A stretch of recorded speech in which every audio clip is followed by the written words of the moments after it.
मुझे नहीं पता कौन सा टीका लगाया मुझे। वो टीका ऐसा लगाया कि ना मुझे तकलीफ भी खत्म हो गई, सब कुछ दुनिया बदल गई। वो जो नर्सेज थी वो मुझे हूरें नजर आनी शुरू हो गई। ਸਾਡੇ ਹਲਕਿਆਂ ਦੇ ਅੰਦਰ ਸਰ ਮੈਂ ਇੱਕ ਗੱਲ ਕੀਤੀ ਕਿ ਮੇਰੇ ਹਲਕੇ ਦੀਆਂ ਸੜਕਾਂ ਟੁੱਟੀਆਂ ਹੋਈਆਂ ਨੇ ਸਰ। ਉਹਨਾਂ ਟੁੱਟੀਆਂ ਹੋਈਆਂ ਵਿਰਾਨ ਸੜਕਾਂ ਦੇ ਉੱਤੇ ਰਾਤ ਨੂੰ ਜਦੋਂ ਬ੍ਰੇਕ ਲੱਗਦੀ ਏ ਡਾਕੂ ਸਰਾ ਕੇ ਕੰਨਾਂ ਤੋਂ ਲੈ ਜਾਂਦੇ ਨੇ, ਨਾਲੇ ਚਿੰਡਾ ਮਾਰਦੇ ਨੇ ਸਰ। ਪੈਸੇ ਘੱਟ ਨਿਕਲਣ ਫਿਰ ਵੀ ਕੁੱਟਦੇ ਨੇ, ਤੁਸੀਂ ਥੋੜੇ ਲੈ ਕੇ ਫਿਰ ਰਹੇ ਹੋ। ਆਟਾ ਲੱਭਦਾ ਨਹੀਂ ਸਰ, ਮਹਿੰਗਾਈ ਸਿਰ ਪਾੜੀ ਜਾਂਦੀ ਏ। ਉਹ ਜਿਹੜਾ ਸਰ ਦਵਾਈਆਂ ਲੈਣ ਜਾਂਦਾ ਹੈ, ਦਵਾਈਆਂ ਵਾਲੇ ਹੱਥ ਨਹੀਂ ਪਾਣ ਦਿੰਦੇ, ਉਹ ਵੀ ਸ਼ਾਮੀ ਉੱਥੇ ਮੋਟਰਸਾਈਕਲ ਵਾਲੇ ਨੂੰ ਡੱਕ ਕੇ ਪੈਸੇ ਖੋ ਰਿਹਾ।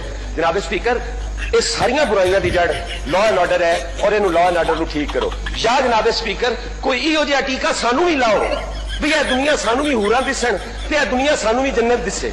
ਅਗਰ ਸਕੂਨ ਕਬਰ ਹੈ ਚਾਹੇ ਨਾ ਜਨਾਬ ਤੇ ਫਿਰ ਇੱਕ ਇੱਕ ਟੀਕਾ ਲਾ ਕੇ ਟਰਾਈ ਤਾਂ ਕਰ ਵੇਖੋ। ਤੁਹਾਡਾ ਜੋ ਆਪਣਾ ਤਜਰਬਾ ਹੈ, ਤੁਹਾਨੂੰ ਜੰਨਤ ਦਿਸਦੀ ਹੈ, ਤੁਹਾਨੂੰ ਹੂਰਾਂ ਦਿਸਦੀਆਂ, ਸ਼ਾਇਦ ਸਾਨੂੰ ਵੀ ਦਿਸਣ ਲੱਗ ਪਵਨ। ਕਿਆ ਆਪੋਜੀਸ਼ਨ ਟੀਕੇ ਜੋਗੀ ਵੀ ਨਹੀਂ, ਸਾਨੂੰ ਬਿਜਲੀ ਦਾ ਟੀਕਾ ਵੀ, ਉਹ ਸਾਨੂੰ ਤੇਲ ਦਾ ਟੀਕਾ ਵੀ, ਸਾਨੂੰ ਦਵਾਈਆਂ ਦਾ ਟੀਕਾ ਵੀ, ਸਾਨੂੰ ਸਬਜ਼ੀ ਆਲੂ ਦਾ ਟੀਕਾ ਵੀ, ਉਹ ਹੂਰਾਂ ਦਾ ਟੀਕਾ ਸਾਨੂੰ ਨਹੀਂ ਲੱਗ ਸਕਦਾ। ਉਹ ਸਾਨੂੰ ਵੀ ਲਾਓ ਤਾਂ ਕਿ